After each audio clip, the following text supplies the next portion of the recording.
Michele, did you want to add? Yeah, sure. On the second question, while I agree that electoral cooperation is limited, it does seem that there has been some cooperation specifically in reacting to the SCAF. I mean, for example, on the super-constitutional principles. So you had all the presidential candidates who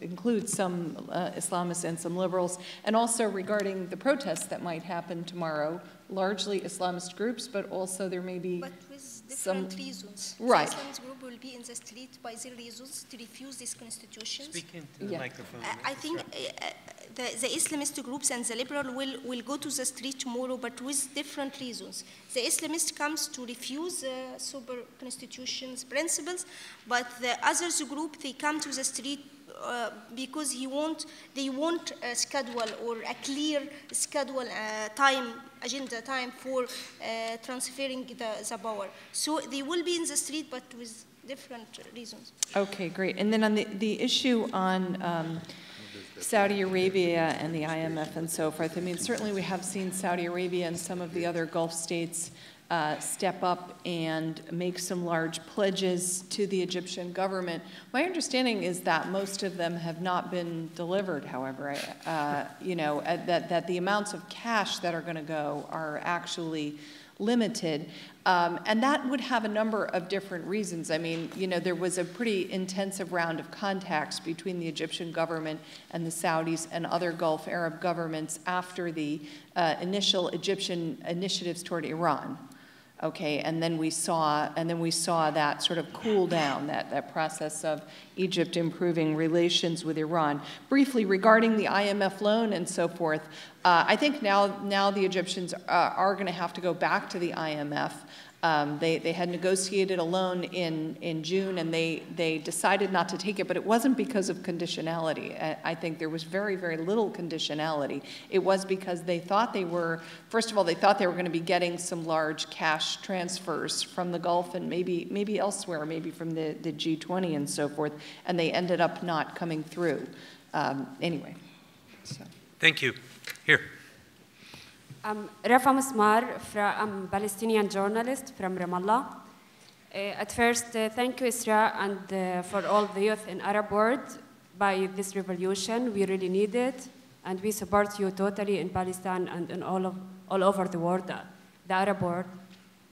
Truly, do not criticize yourselves a lot at the moment that you have civil society, you have your own law, you have your own institution. Just work in that. Do not destroy as much as think to develop things, because developing it will reach you to a point where you can really manage to find where is corruption is and where is a good things for the people exist already. The idea is about a model country in a democrat model country in the Arab world. Already we had it in Palestine. We had Yasser Arafat as a leader, then he died. Then we had, according to the basic law and the... I'm going to ask you to get to a question. Yeah, my question is exactly, it will be ended after a few minutes, which is we already had our transitional time by Abu Mazen, then a temporary president, then Yasser Arafat, temporary president, then Abu Mazen.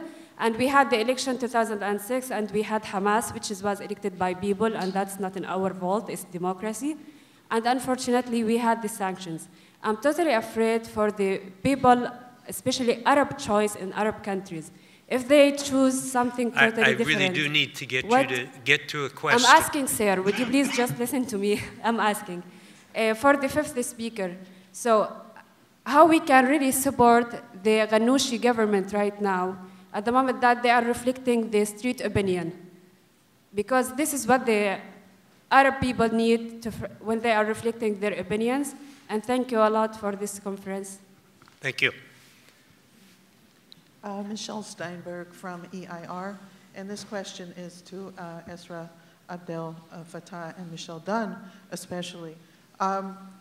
First, Esraa, thank you so much for all of the perseverance, the Friday demonstrations, the continuation, and there's many of us American people who also are in the streets sometimes that support you. What Larry Diamond said about Libya looking like Iraq, I support completely, and I fear to quote Ambassador Chaz Freeman, that Iraq was a regime removal, not a regime change. And there's, right now, I even see it at this conference, somewhat of a feeding frenzy against Syria, maybe against Iran next, to adopt a different model than Egypt and Tunisia, which is the Libya model. So I ask, do you think that an armed insurgency supported by superpower military force is going to lead to a good end and actually, in a sense, after usurping what Egypt did, make it even worse? Thank you. In Egypt? Okay. An armed insurgency in Egypt? No, in Syria. In Syria? Who wants to respond? You can respond about Ghannouchi. I'll say something about Libya. Look, I repeat again what we all know in this room.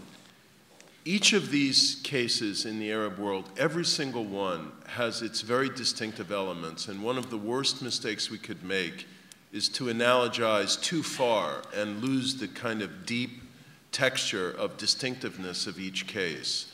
So I strongly supported the American and allied NATO military intervention in Libya. I think it was the right thing to do. I think you've got this moment where people are risking being slaughtered and they've taken great risks to rise up. An odious regime, a chance for a new start. The resistance had already happened. It's not like we started it. And it was logistically possible because of the way that Libya is laid out geographically and physically, I might add in marked contrast to Syria, to do this with air power alone and to use air power in a very selective and strategic way to diminish Gaddafi's forces' prospects for crushing the resistance. So what worked there may not work in Syria, and the whole point that I was making is for very intense creative diplomatic pressure from the West, but very crucially through the Arab League, to try and prevent the Syrian situation going on for so long that it's going to result in a military solution. I think there are signs of the regime starting to crack. And I think now that the Arab League has done what it's done, more and more people in the regime can probably read the writing on the wall. And what's needed is to give them a way to push Assad out, secure their own future, and move on. I just want to add one more general point, and it's really directed to what Esraa said before about NDP candidates running in the elections, and it goes back to Iraq and so on. Look, my moral and historical sentiment is strongly for, sweeping accountability and punishment for the crimes of the past. But the more you do that and the more you ostracize and punish people, the more you turn them into opponents of the transition and the potential new political order. And Iraq paid a very high price for doing that in too sweeping a fashion. So I'd say, you've got to cut practical bargains with people and give them a scenario where their interests can be secured in the future, or that's the alternative you're looking at is, a civil war. Others, Radwan. Very quick comment about Syria. I think we all agree that peaceful demonstrations and peaceful revolutions are much, much better than armed rebellions. There is no question about that. Problem is the Syrian people have been demonstrating for 8 months now, 7 months or 8 months, peacefully. And the Syrian regime has been cracking down daily on them and killing somewhere between 20 and 30 people on average every day. So how long, can this continue? The revolution in Syria has been peaceful. You can't blame the Syrian people. It's the Syrian regime that has refused to listen to the demands of the people. Now, the question about will we support the Ghannouchi government, as you called it, I think it's not the Ghannouchi government, it's the Nahda government.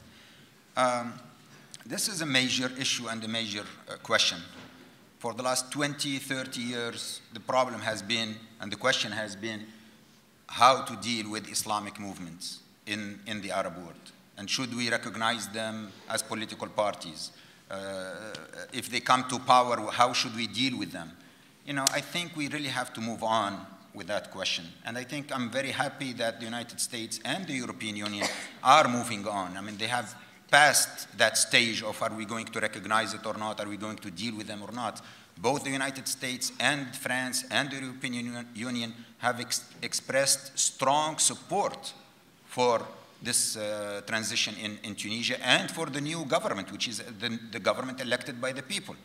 Now, of course, we will see how they do in the next 6 months or a year, and if they maintain human rights and democracy and all that, and they will be judged based on that, but we cannot prejudge them and say, no, because you have an Islamic agenda or because you're an Islamic or Islamist party, there is a big debate about which word is better, Islamist or Islamic, and what the difference is between them.